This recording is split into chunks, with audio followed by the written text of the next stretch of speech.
On Tuesday, a private company headquartered in the British Virgin Islands reached into the accounts of a nation's central bank and switched off $131 million. dollars. Not seized it, not stole it, switched it off like a light. And almost nobody noticed what that one afternoon just proved about the money in your account. Here's what happened, and stay with me, because the ending of this story is sitting in your savings right now. The US Treasury added four digital wallets belonging to the Central Bank of Iran to its sanctions list. Within hours, Tether, the company behind the world's biggest stablecoin, froze $131 million dollars sitting in those wallets. The money is still there. You can see it on the public ledger, every dollar of it. It just doesn't move anymore, ever, unless Tether says so. Now, the question everyone is asking is the wrong question. Everyone's asking why. Iran is a sanctioned state, has been since 2019, and this was a lawful order from Washington. I'm not shedding a tear for the Ayatollahs, and neither should you. The right question, the one almost nobody is asking, is how. How does a company with a few hundred employees switch off a central bank's money in an afternoon? And I'll tell you the category of the answer right now. It's a button. A button that was designed into the money itself.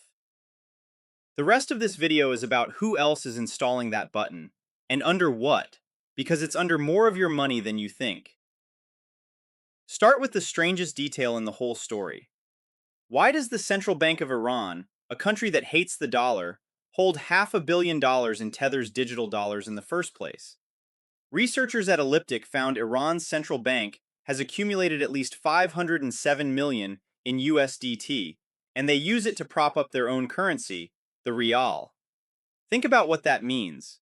A nation state, locked out of the banking system, crawled to a private company's version of the dollar because it had nowhere else to go. And that private company just demonstrated, for the second time this year, that it can turn the lights off. They froze 344 million back in April. Total now, roughly $475 million of a sovereign nation's money, visible on screen, untouchable, like cash in a glass box, and somebody else holds the only key. Here's the part that should stop you cold. That button, freeze, right there in the code, is not an Iran feature. It's not a sanctions feature. It is a standard feature of tokenized money. Every digital dollar Tether has ever issued carries it. All $310 billion of the stablecoin market runs on rails where somebody, somewhere, has that switch. And now connect this to what I showed you on this channel 4 days ago. The DTCC, the clearinghouse underneath every American stock and bond trade, is tokenizing the Russell 1000, the big ETFs, and US Treasury bonds right now. Full launch, October 2026. And on their own website, in their own marketing copy, they list the controls built into every token they'll issue. I'm quoting: mint, burn, force transfer, clawback, pause, freeze. Those aren't my words, those are theirs, printed proudly, like features on a new truck. So let's put the two stories together, because together they're the whole picture. This week, the freeze button got used on a central bank in public, and it worked perfectly. This October, the same button starts getting installed under your stocks, your bonds, your retirement savings. Not because anyone's coming for you, because that's simply what tokenized assets are. A token is a thing with an issuer, and an issuer, by definition, keeps the keys. Your money becomes an app, and every app has an admin. Now, the honest concession, because on this channel the numbers have to survive a hostile calculator, nobody froze an American's checking account this week. The law that hit Iran is a national security law aimed at a hostile state. If your counterargument is, that could never be turned on ordinary people, I'd just gently point you to your own bank's terms of service, and to every account that's ever been closed for a reason nobody would explain. The exhibit here isn't the target. The exhibit is the capability, demonstrated at central bank scale in one afternoon.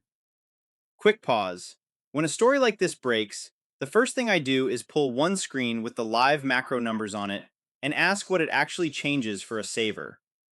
I built that screen, and I'll tell you where to find it in a minute, because here's what this costs you, and it's subtler than a freeze.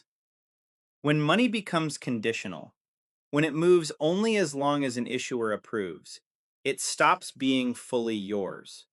What you own becomes what you're permitted.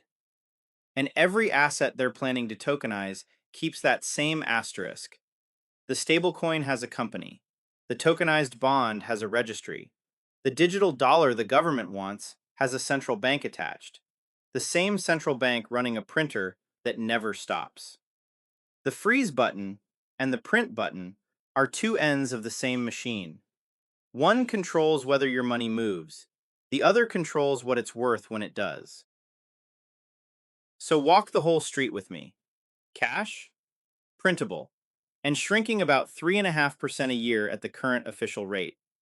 Stablecoins, printable and freezable. Iran just showed you. Tokenized stocks and bonds, coming October, buttons included. A central bank digital currency, all of the above, plus a camera. Now, which asset is missing from that list? Bitcoin. And here's the mechanism, not the slogan. Bitcoin is the one monetary asset on Earth with no issuer. No company, no foundation, no admin. 21 million coins, fixed, forever. No one can mint more, and here's the part that matters this week. No one can freeze the protocol. There is no Tether headquarters to call. There is no button, because there is nobody to hold the button. Now, full honesty, same rule as always. If your Bitcoin sits on an exchange, the exchange is an issuer of your IOU, and exchanges freeze accounts every day. Bitcoin held in your own custody is the only version of this that has no admin. That's not a bug in my argument, that is the argument. Self-custodied Bitcoin is the one form of money where the freeze button was never built, because there was never a man to build it for. That's why this week's story matters more than the price this week.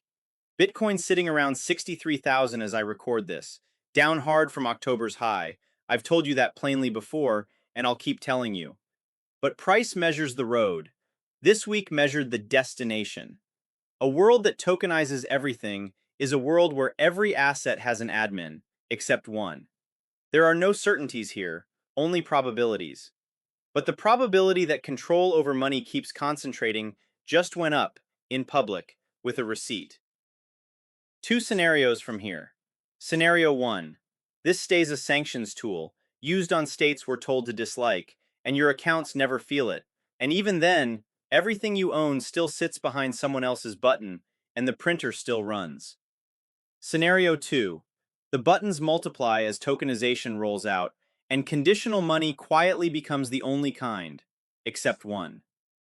Three signals to watch, all dated, all checkable. The Genius Act stablecoin rules due this Saturday. Read what freeze powers they standardize. The DTCC's October launch. In the next freeze headline, check whether anyone even blinks. Here's your one move to consider. Not advice, just the move I'd think about in your chair. Know exactly how much of what you own can be paused by someone else, and decide, on purpose, how much of it should be.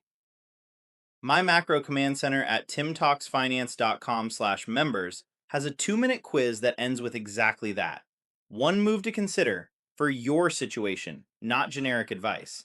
It's free, no credit card, 2 minutes. I built it so you don't have to figure this out alone. They showed you the button this week. Bitcoin is the door with no lock on their side of it. Whether you walk through it is, as always, your call.